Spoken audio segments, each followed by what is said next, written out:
Hello and welcome to another episode of the All About the Balls Sports Podcast. And you join us as we have just spent the last 5 minutes arguing about how to count down from 5 to 1 to actually all hit record at the same time.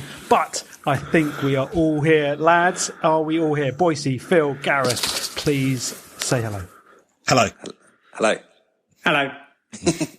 Mate, you're great radio. We're doing the one-word quiz. One-word podcast. You counted, just for our listeners, you counted down your hands went the reverse. Yeah. I've never seen the reverse countdown technique. Yeah, you started that way. It's good. Interesting. It was particularly two that was yes, it was tricky. confusing. It's the tricky Two was very unique. I enjoyed it though. What is happening? Just as a reminder, lads, I know we can see each other, but this is an audio medium, right? So, Oh, yeah. Maybe we should just start publishing on YouTube, as I suggested. Sky Sports are doing it, surely. That's the time. very similar budgets, Yes. setups, absolutely. Look, I don't know what week we're in. We're in a new reality now. We're in like lockdown light. Lemon and herb. It's lemon and herb. Lemon and herb. We're in lemon and herb now on the Nando's scale of Corona pain. How are we all? Alert Yeah. Yes. Are you staying alert at all times. I've never felt more alert in my life, if I'm honest. This is the most alert I've ever been. Actually, as a question, how are you expressing that alertness? How has your behaviour changed? Wide-eyed. And back up against the wall, always. Oh, that's a different alertness. Sorry. A very different set of alertness. Is it? Yeah. Are you guys doing anything differently? Are you now? Were you not alert before? Are you more alert now? I think that's the biggest joke of it all, isn't it? That we're not doing anything differently.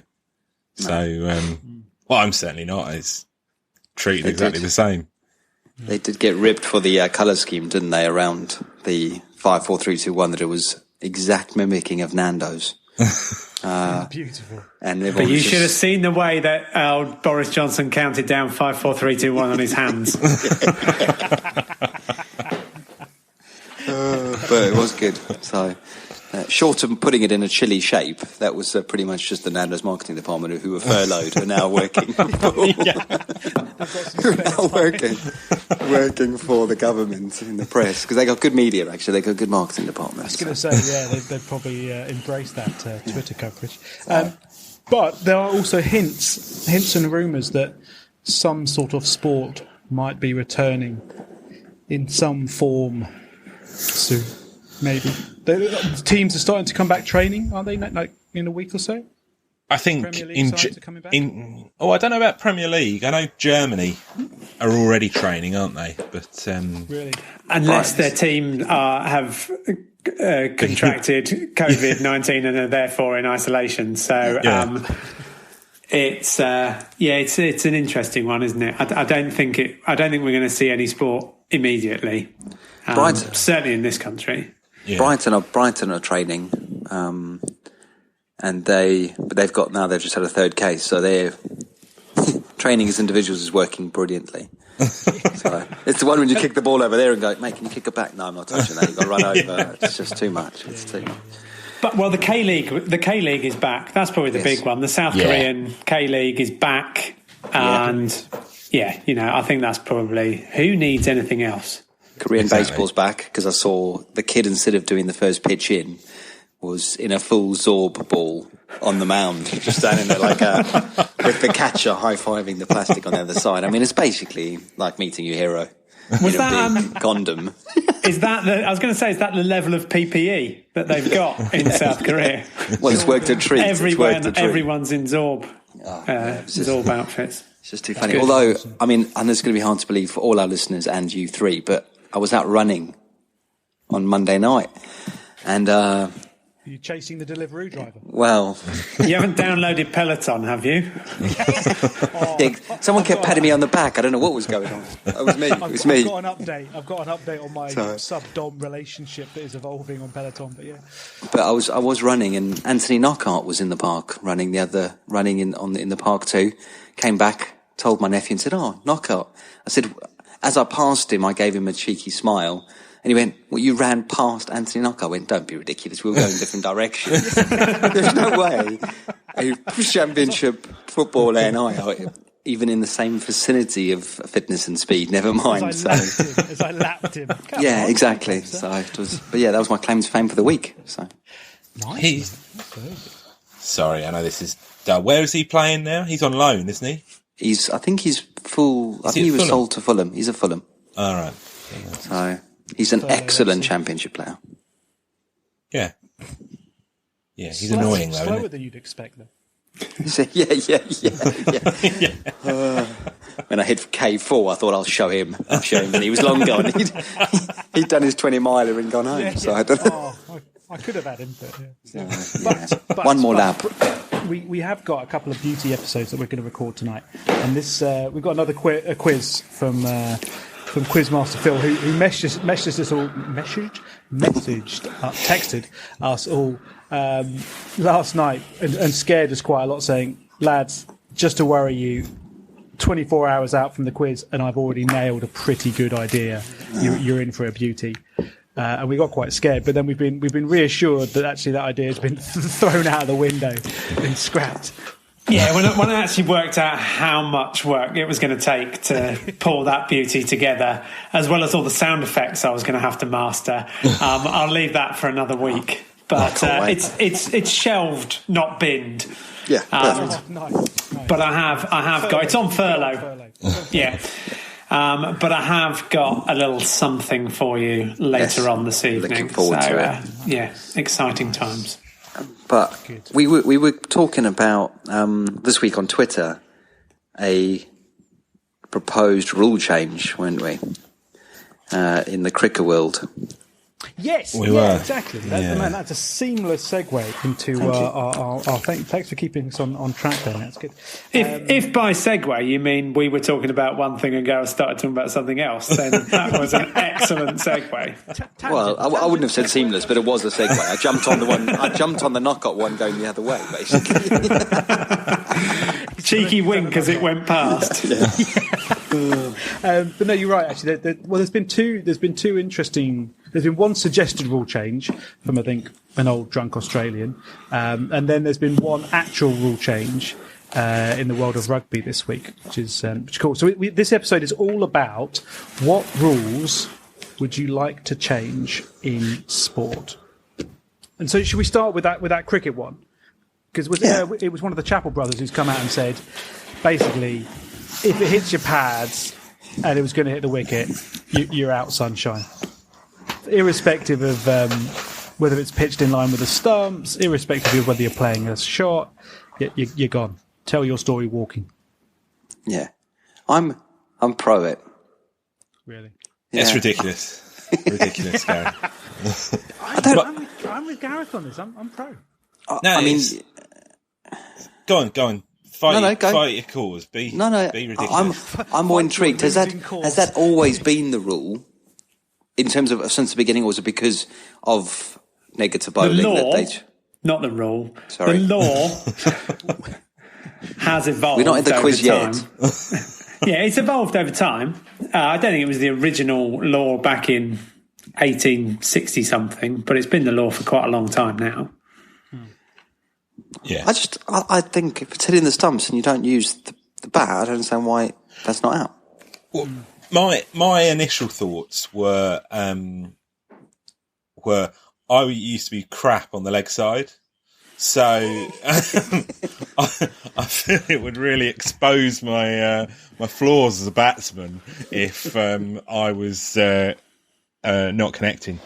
But I think Phil's comment was negative. It would lead to negative bowling, and I think that's the main issue. Certainly, for for the pitching outside leg stump one, I think you can bowl a really negative line and still try and pick up wickets, and I don't like that. I think they've adapted and changed laws over time about that sort of bowl. The leg theory back in body line and things like that. That I think they've just tried to get out the game, and I don't think it would benefit the game in any way, shape, or form for that. The outside the off stump, if you're playing a shot and it hits you outside the line, would it make that much difference? I don't know. Does it? To Ian's point, does it need to be changed? What's wrong with the game at the moment? The thing we're going to talk about, I'm assuming, a rule changes where we think that causes a bit of an issue in the sport or something like that, and I don't think it does. That's a very risky assumption there. Yeah, that's very insightful, but very risky. I'm going to tell the listeners how to make sports better. Yeah. It's a big claim. Big claim. I'm making it worse. It would change the game, wouldn't it? Because there would be more LBWs given, and there would be less. The games would be over quicker. Yeah, I mean that's definitely not what we need at the moment. In terms of test matches aren't lasting 5 days anyway. Exactly. Really. So, but the only thing I would say is that the game will evolve. Everything evolves, isn't it? I think if they kept bodyline going, i.e. didn't change that rule and the way that was set up, Batsman would have just evolved. I mean, it'd be terrifying facing a good leg spin or something like that. You'd be in real trouble. That's the problem, isn't it? Yeah, like if you're pitching it outside leg and you're spinning it enough for it to be hitting the wicket, then actually there's part of me. It's like, well, good on you, mate. Like, but that's not the way that you set up to bat, is it? But with that, you've actually got your legs and body in the way. For the leg side, I'm out. Let's do French cricket. Then the legs are equally spread. But again, between off and leg. What are you gaining by changing that law? Yeah. Well, it would bring a lot of us into real international contention. I'll tell you that. I could average 3 as well. Yeah. What do you think was the cause for coming out and saying it? And boredom and why beer? Do you support it? Like, what benefit do you think it will bring? For me, it's not necessarily a benefit. Like, it's not like necessarily solving a problem that was there. It's more about a sort of a kind of like what Gareth was saying earlier, like a little bit of equality there. Going, well, look, if you're stopping the ball from hitting your stumps with your leg, then you should be out. That's not what the batsman's there. You've got a bat, mate. So. It's not baseball. Why it's unfair for the bowler. If the bowler's job is to try and hit the wickets, and he was going to do that, then the batsman stopped him illegally, then he should go. And if Shane Watson, he'd review it and then be out as well. Yeah, funny. I mean, the reviews would be. You'd have to double the reviews, wouldn't you? Just reviewing everything. Well, okay. So building on this, I've got a one on reviews, and this isn't like something that I think should be changed. It's just I was like on a bit of a YouTube spiral last night and came up with this idea that with reviews, if you run out of reviews, you should be able to buy another one, but at a cost of something like 20 runs or something like that. And that's not because there's a problem. I just think it'd be entertaining to see that. God, it's real ego boost if Steve Smith will buy 100 runs for that one, and then he just got on the back game. Oh, well, just 2 runs. We'll take over 2. Just take the risk. So that was my thing on reviews. That actually you should be able to buy another review. Mental. Yeah. What has happened? I mean, I am going to come clean. I don't think that rule outside leg. I think outside off stump. I think if it's outside the line, I don't think that should make a difference. I think it should still be given out. But the leg side thing, I do agree that shouldn't change. Why does bowling out? Why does allowing a batsman to be LBW if the ball's pitching outside leg lead to negative bowling? Because you just bowl down that side and it's limiting you could set a field there and just do that. Yeah. Yeah. And it's harder. It's harder by the very nature that your bat is on the other side of your legs. It's harder to get the bat round there. Yeah, but that doesn't. Well, hang on. Do we know this for sure? Like in terms of like the number of players, how many sixes are scored on the leg side, how many boundaries are scored on the leg side rather than the offside? Yeah, but that's how not. Many runs are scored. Isn't it more how many's missed? Yeah, because it's on the harder leg side that you want to look at. If that was it, and it is harder, Ollie. I found it harder. Oh, look, my leg side play. So this is the benchmark. I mean, he doesn't want the rule changed because of him, and also the fact he is the case study to show. Yeah. But I just think it's making it easier for bowlers. yeah, And there's an argument that it's harder for batsmen. Sorry, it's easier for batsmen at the moment. But It is, but there's. Oh, sorry, and I'm just going to say that part of the game is the game's about entertainment. You know what?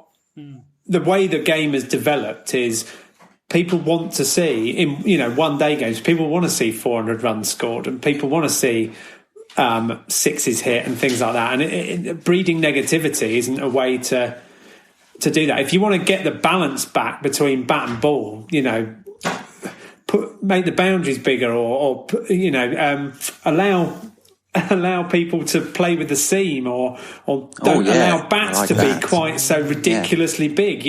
Level the playing field in a way that still keeps the game the same.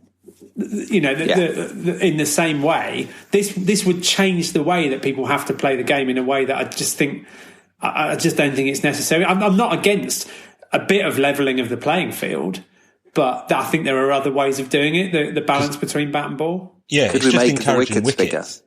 Yeah, could we make the wickets bigger?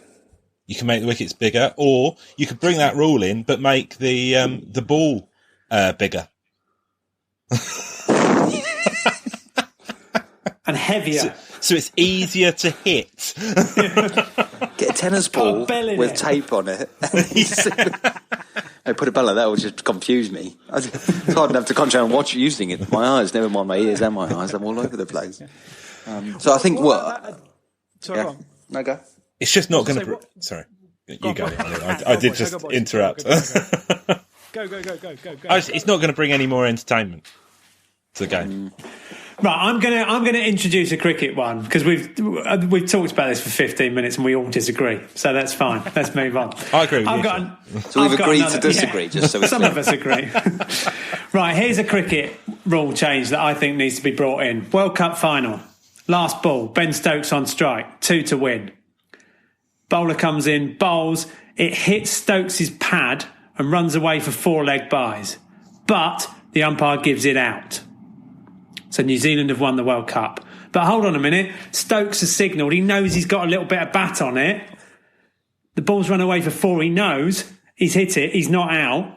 The ball's run away for 4. England have won the World Cup. But no, in that scenario, once the umpire's given it out, the ball is dead. So in that scenario, England lose the World Cup despite the fact they've hit the ball for 4 and it's been proven to be hit for 4 by Snicko.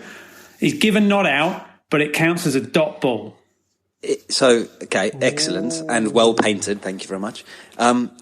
Now, is it when the umpire actually gives it out, right? Finger in the air out. So if the ball gets the boundary first, what happens then? Different. That's different. 4. But he's given it. The likelihood is he's given it out before the ball gets to the boundary. Now, that's a shit rule, right? Makes no sense. It's a shit law. I've been hoisted by my own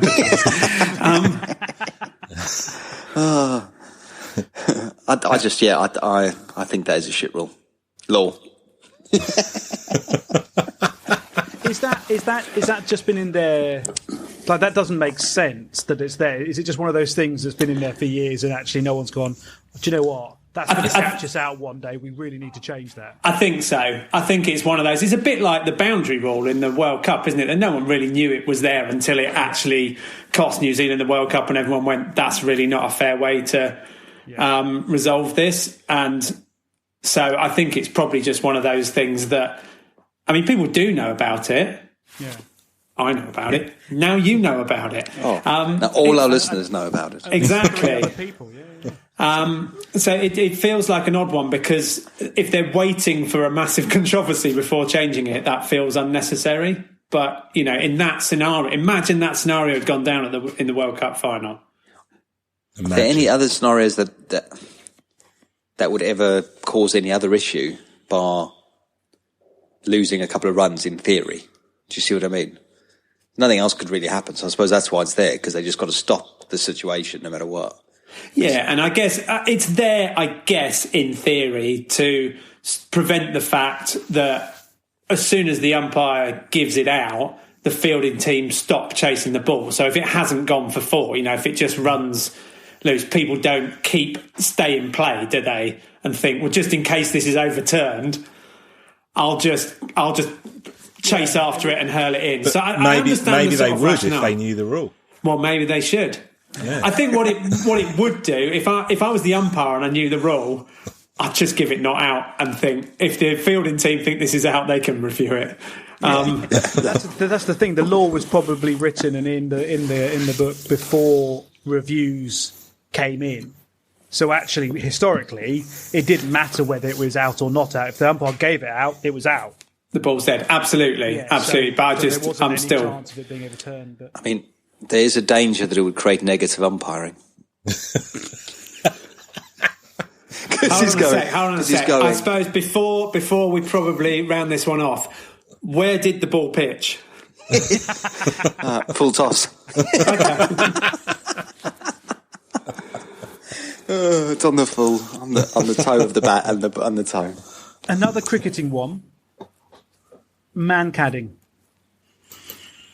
Where do we all stand on man-cadding? Controversial, I think. Well, do you know what? For me, it's not. For me, it's like, look, it's in the rules. There you go. If don't try and steal the bloody run.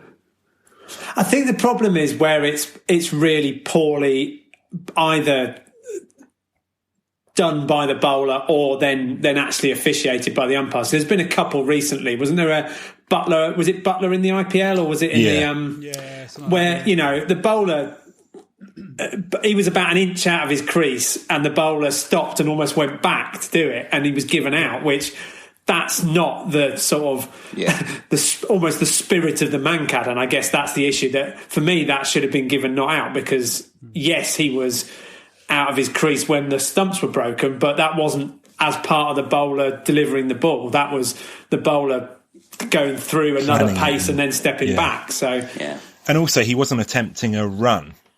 And I believe the law is they need to be attempting to gain an advantage. And I don't think he was. So he was backing up in the normal way that you would on the basis the bowler is bowling it. So he wasn't like a metre down out of his crease kind of thing. And he wasn't trying to gain that advantage. So I don't think I've got a problem with the law being there. I just think it needs to be properly officiated against. Mm-hmm. It's not so black and white as if they're out their crease and they do it, it's out. It's with all the technology and there now, it should be, right, look at it and is he attempting to gain an advantage? Has the bowler done it in the in their run-up? And are they? So is it a normal act or not? I remember like under 10s cricket at school, you had to give a warning. Yeah. Well, that's not written into the laws, is it? But that's the gentlemanly. It's the cricket way to do it, and that's what I think people still get very upset with a mancad if you do it without giving a warning, because that's the sort of accepted way of doing it. But I think the problem with that, and I don't disagree with what you've said, Ian, in terms of the interpretation, but it is that it's subjective, and that makes it really hard because. Most cricketing decisions these days are not that subjective because the umpire makes a call, sure, but then it gets checked. And there is that level of subjectivity as to where the bowler is in his delivery stride and how much the batsman's trying to steal the run. And it's a harder one to gauge, and I mean it's crap when it happens, and there's always such a big furore about it. But equally, there has to be something in place to stop batsmen just sprinting halfway down the wicket before the bowler's bowled it. So, yeah, tell Alan Donald that. I'll tell you that much for free. He should have been someone just warning Mancan, just stay where you are and just wait there. Anyway. Any more cricket ones? No, I've got a couple of footballs. Cool, Yeah. Go on in. I mean, I've got, so the first one, I think penalty shootouts is a cruel way to go out of any tournament or situation. So what I'm proposing is, it goes to extra time. On the 7.5 minute mark of the first half of extra time, at the end of the first half of extra time, 7.5 minutes into the thing, the opposing team get to take one player off from the other team. So eventually you're on 8 on 8. But you'd obviously take the strikers. You've got 8 on 8 defending players who have to score to win it, to try and liven up and create space and get a result in the extra time. I mean, it just sounds batshit crazy, and I love it. I just want to see it happen. I'm not sure if it's better or worse, but it just sounds hilarious. can you buy your players back onto the pitch with a cost of 20 runs? It depends if the umpire's giving it out, because then it's a dead ball. I don't know. I just think it would be entertaining. It's all about entertainment, Phil. It is. Yeah. It is. I think it's right. That would be on that similar line, do you remember when you were young and playing football, and there was that game where they put the ball in the middle and you each had to stand on the goal line? Yes. And when the whistle went, you both had to leg it to get the ball, and then it was a 1-on-1. Oh, yes. Love that. Why don't they do it like that on a full-blown pitch? It would be awesome. They do something like that, don't they, in the MLS? Well, Yeah. they used to anyway. Yes. It wasn't a penalty shootout. Like the attacker Yeah. got the ball on the halfway line and then had to score. Had to like dribble in and score, and had a certain amount of time to do it. Like that's much more entertaining. Like ice hockey. Yeah, it was good. Yeah, good. yeah, exactly. Good way And to do hockey. it. And hockey. Yeah. Yeah. That's Yeah. cool. So, Gareth, I mean, you're all in favour of entertainment, and I think we all are here at All About the Entertaining Balls.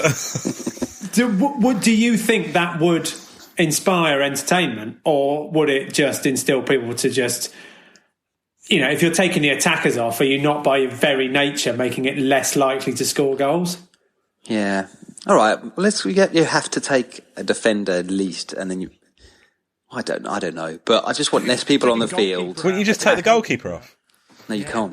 You didn't let me finish my rule. Law, whatever it is for football. Guideline. It's a guideline. Well, yeah. COVID guidelines, stage 3. You're allowed to not be within 2 meters of the goalkeeper, but no, your keepers can't come off. So you get down to, as I say, 7 outfield players basically. But you're right. That is a fair point. I think if you took Messi and Ronaldo off, there'd be some disappointment. I mean, something like that has been talked about for a while, but I don't know if it's ever been tested, and I'd love to see it just to see whether it does work. Does it actually? You take the players off. Does it open the pitch up and mean there's loads more space, or does it mean that actually people have nowhere to go because they're just still playing 2 banks of 4? Yeah. I mean, there'd be more injuries. Yeah. I think just from a pure physical effort, you'd have to play. Like, if you're in the last 7.5 minutes of 120 minutes of football, and you're having to run, the amount of players going down with cramp. What's a cramp? You have to play through the cramp. No physios allowed on in the last 7.5 minutes. If you're injured, you can't come off. You've got to keep playing. I don't know. Look, it's a left field idea. Granted, I'll give you that. What about more balls? I mean, we're in feature of more. I'm always pro more balls. Balls. But I mean, do you have coloured balls? It's too confusing. I think the ball situation. Can you imagine the television director who has to choose which ball to follow as they both head towards opposite goals? It'd be incredible. You'd go split screen, and it would be. I mean, as mental ideas go, I love it. Okay, why don't we combine them? 7 on 7, 2 balls. Is it golden goal? Is it golden goal? Oh, I can bring in that. Yeah, well, let's do that. Yeah. Let's bring that in. Golden balls. Or the other thing you do. Again, I swear they tried this in America, where all the great sporting ideas come from. They tried it where, like, kind of like basketball, like you score different number of points depending upon where you score from. So if you score within, I think, the penalty area, it's just 1 goal. If you score from outside, it's 2. If you score from like 30 yards away, it's 3 points, something like that. Oh, and they didn't do that. Did they do that in professional football then? That would be amazing. I'm not sure it's professional over there, but that would just be incredible. Just people shooting from everywhere with no one on the pitch. You've got like, was it Roberto Carlos and Beckham trying to ping it in from 50 yards away? Yeah. Sorry, I think I've taken us down. I've taken us down an alley with very little substance behind it. Sorry, I'm sorry about that. So, I mean, sticking on football and a serious law, I think they should bring in the sin bin for players. Give out more cards and put them in the sin bin. I've many a time I've sat on the sofa and thought about that, Ian. I thought you were going to say many a time I've sat on the bench in the sin bin. Yes, well, actually, you're right. That's a fair point. I'm very anti this rule. Because you're right, I end up a lot of time on that plastic chair in the middle with not impressed coaches looking at me. But talking about entertainment, I think that would make the game negative because, you've got 10 minutes. All you would do is just. I don't think it's like rugby or other sport or hockey even where it opens the game up. I think footballers would just drop down back to like having 10 men on the field and just sit there for 10 minutes. Do you see what I mean? I mean, yeah, I do, but that's what happens in rugby, isn't it? But you can still have an overlap, and you can you just try and keep hold of the ball, and you don't try anything too expansive. And yeah, so that's exactly what the defensive team. It could be the team that was an attacking lose that momentum and then have to defend, and the team with the man advantage can push more men forwards, as usually happens when someone gets sent off. But there's still often a breakaway. I'm not anti this idea, but I'm genuinely just interested. What's the purpose of it? Well, this is the other thing, to tidy up football, get rid of all those niggly, shitty parts of football, the arguing of decisions with the referee, the time wasting, all of these things ruin the game. Why not just use the existing rules? Do it once, it's a yellow card. Do it twice, you're off. And it would sort it overnight. Because people will go, that will ruin the game. You'll get people... it won't. It'll ruin the game for 2 weeks whilst games end up 7v7 in normal time. So close. Close. And then everyone will work it out and go, actually, we probably shouldn't be surrounding the ref and calling him a twat. And it would stop. You see, I completely agree. I completely agree with this point from Boise, actually from both Boise and Phil, that A, the players need to sort their shit out when it comes to the way that they treat the referee in football, and B, the referees just need to enforce I assume what was already a law in the game going, if you call me that again, sunshine, I'm going to give you a yellow card. And the way they swarm around the referee, I think, is absolutely disgusting, and I do not understand why the ref is not just there going, like a father going, if you do that one more time, I'm taking your fucking toy and it's going out in the bin. And just yellow carding all of the ones that turn up and go, right, you know what the rules are. And like Phil says, 2 weeks it will sort itself out because the manager will go absolutely ballistic. But the problem is it starts with them, though. They're as bad, aren't they? That's half the problem. And also... it will as well. But I think it is one of my biggest things I hate in sport is the way in which football players treat the referee. I think it's absolutely awful. And I just think in general how it's played and that attitude, it needs to be stamped out. But like technology, everyone's complaining about the fact that decisions are wrong and how it's ruining the game, and then they bring technology in to make decisions right, and now it's ruining the game because it's taking that excitement away. When actually, so if they did start sending people off, then they just go, it's ruining the game. It's taking the spectacle and the passion away from football, which is wrong. So, but I think is also not some of the stuff with technology is just that the implementation of it's been so bad. Yeah. That actually, if you got the implementation of it better, it might still not be perfect, but it's not perfect in cricket or rugby, but it gets more decisions right than it did before, and the way that they've introduced it in football has almost feels like it's changed the way that the game is played or decisions are made, and they probably just need to, if they could sort that out a little bit. Yeah. Is there a way, so evolving that a little bit around not having the sin bin, but just having 3 cards? But you can still have a straight red if you do something that is that is dangerous tackle, is something that is a straight red. You could still jump from that, because the same as any other sport in that situation, you can still have a straight red, right? But you could have a green, which they're more likely to issue, i.e. for someone who's surrounding the ref, they would issue everyone with greens. And then, although I suppose it doesn't what does it get? It just gives people longer to swear and shout at the ref. Yeah. God, you are wise sometimes. I think it's how the game is run. It's run so poorly that they don't stamp down on the things that are bad and ruining the game, but they will stamp down on taking people's shirts off when celebrating. It's like, what is that achieving? And like, also, sorry, go on.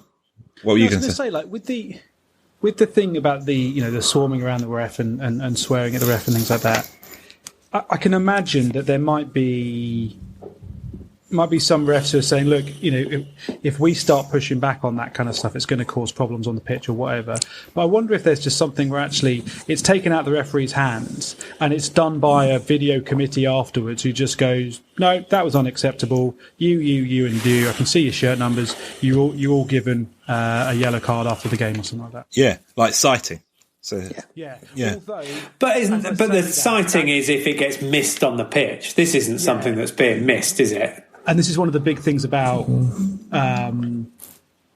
there are some sports where you get cited afterwards, but you stay on the pitch. Like in rugby league in Australia, for example, a referee can say, I'm not going to send you off. I'm not going to give you a sin bin for that, but I am going to cite you. So you're going to go to the judiciary at the end of this week and get punished. But then the argument against that is the team who are playing that team on that day go, well, hang on.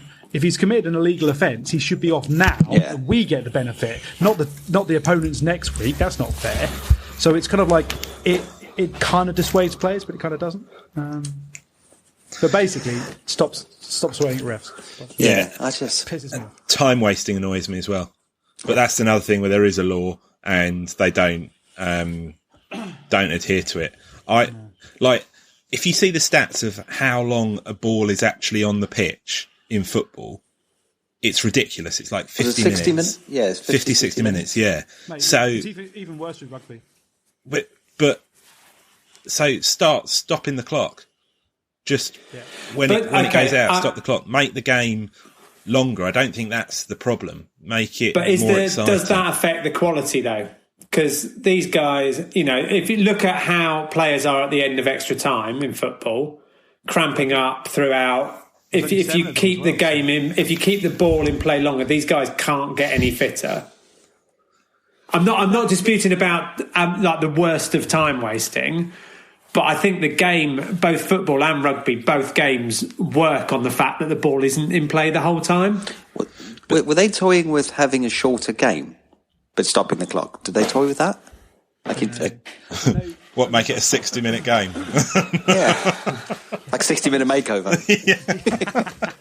Rugby, I can understand it. I don't think football's as physically demanding, and they can get fitter.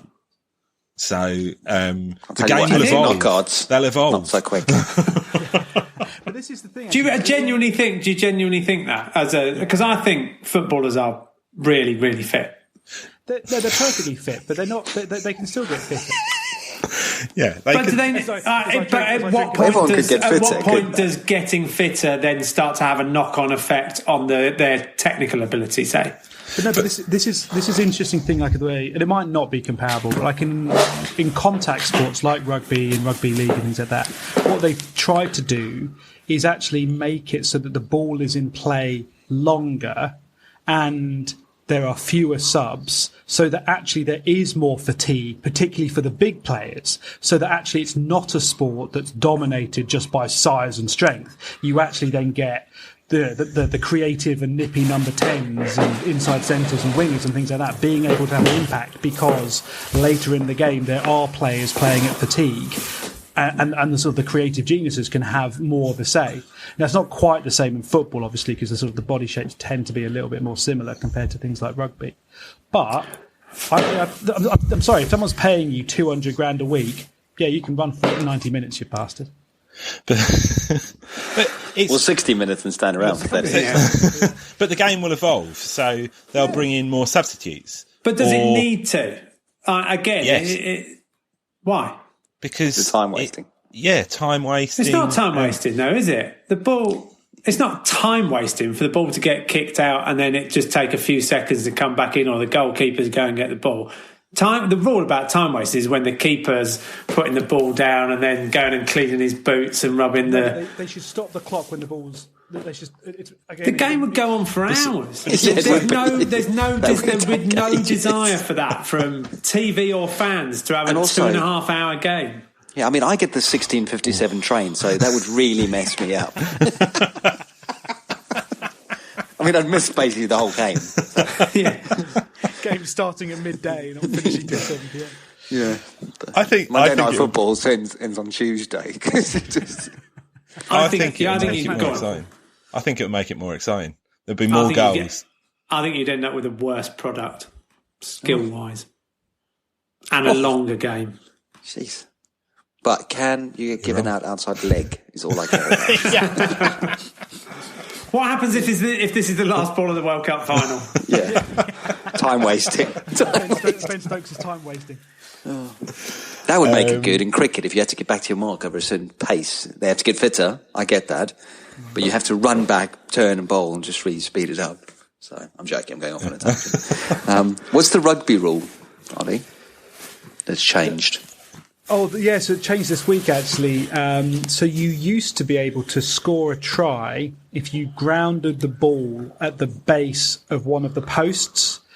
But because of the padding on those posts, that means you were actually scoring a try before you'd reached the try line. And if you think about it, if you're the defence and you're on your try line, you have to be behind that try line kind of thing. You can't encroach any further, otherwise you're offside. But that means you cannot actually defend that point at the base of the post because you have to be further back than it.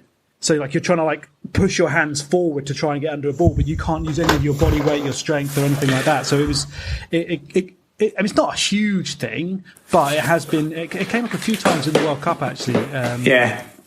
So I think it's a shit rule and it's a really good change because, as you say, it's impossible to defend. It's a bit of a loophole, isn't it? To be able to, if you can get into that position, then you've basically got a free score, and it just changes the balance between actually trying to score and trying to defend.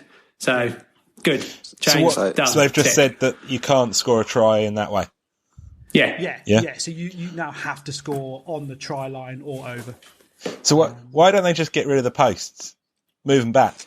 Well, floating. That was also spoken about. It's like, well, hang on, why don't you just put the posts back? Like almost like, is it NFL where the posts are at the back of the end zone rather than the front? Yeah.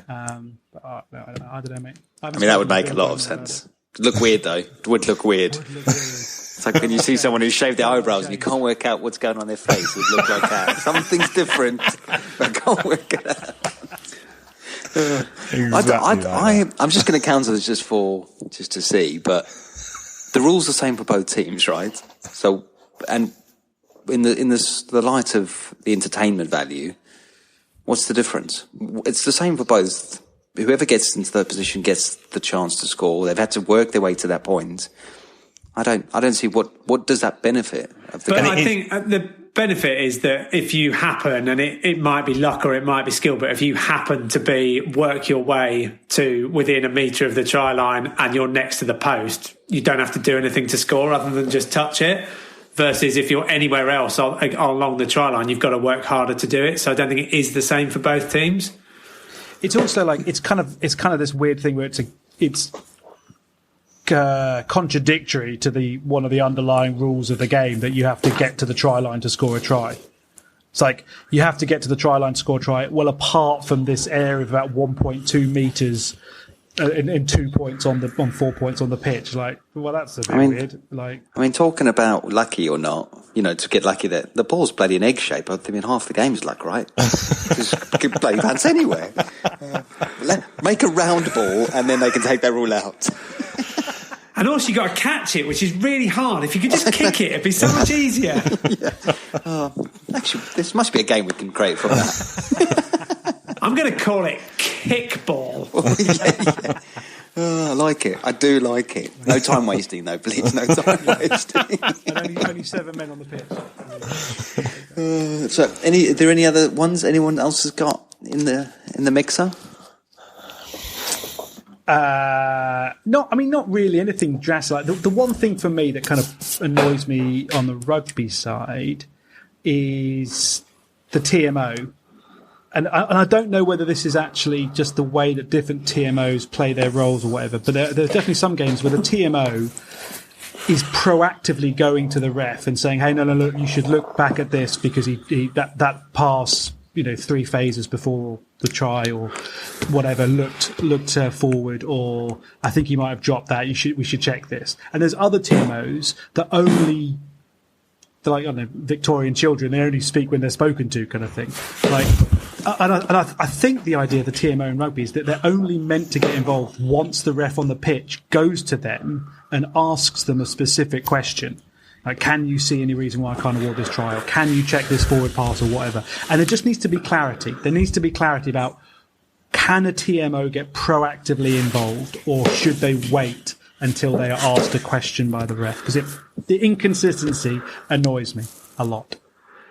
I'm going to say that the inconsistency of refereeing in rugby goes way beyond the TMO. Oh, yeah, no, that's true. That's probably a bigger thing that needs, because we talked earlier about the subjectivity of interpreting a mankad and the subjectivity and interpretation of a referee on any given day. And, the way, and I appreciate that's part of the skill of the game as well, is working with how the referee is interpreting the laws on any given day. But there's probably a wider question as to whether that should be part of the game, and whether that should be a part of the skills, or whether actually, I know there's an argument that says if every infringement in rugby was penalised, the ball would never be in play, which would not keep some of you happy.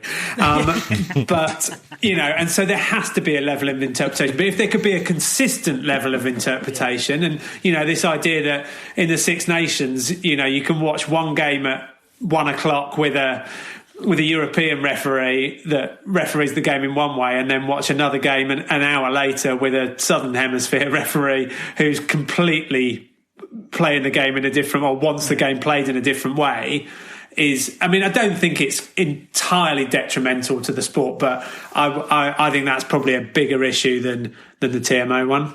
I do agree with you. I just hate TMO. Oh, harsh. Yeah, well, actually, blanket approach. I like it. I hate them when they go against England. The number of that was that Sam Underhill try against New Zealand, when Courtney Laws was judged to be offside at the ruck, and that was absolutely ridiculous. If you have to watch it back that many times on a replay, it's like, just play on. Let the boys play. Let the boys play. As long as it's England getting the result. Yeah. Where was the ref in that South Africa World Cup final? They should have blown them off the park. Where was he? So, anyway, we're not going to go through that again. Well, there's very few times I get any satisfaction, so maybe we should. But there's some excellent conversation there around some rules that will never ever happen. Okay, if we could change, here we go. We'll go for a vote. If we could go with just one of those, if we were the governing body for sport around the world, but we could only make one change, each of you, which one would it be? Oh, I can't remember something. The quiz is going to be good later.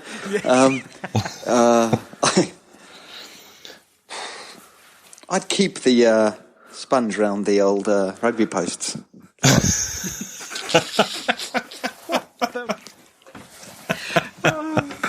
Yeah, sure.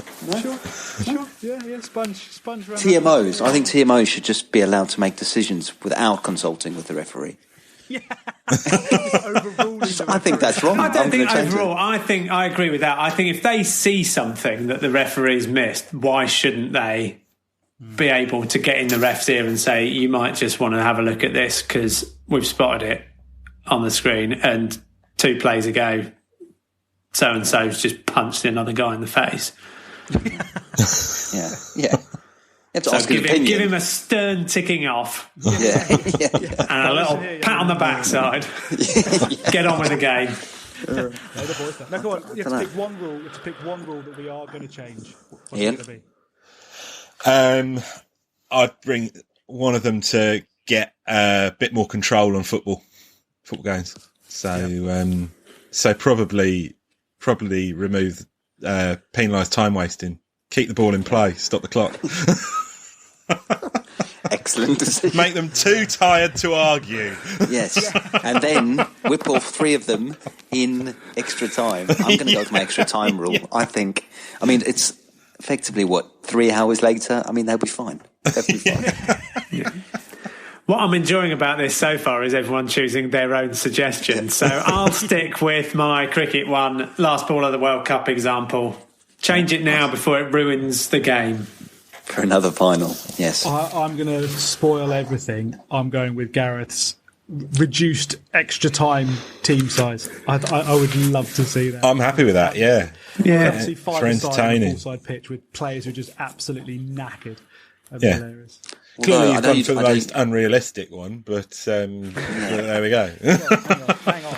Yeah. It's never going to happen now, Ollie. FIFA are pretty dodgy. If we can get enough cash together, maybe do like a GoFundMe to bung FIFA a bit of cash to change the rules. I mean, you didn't suggest it, but I do like the different coloured zones for more points in football. Just to shoot from everywhere.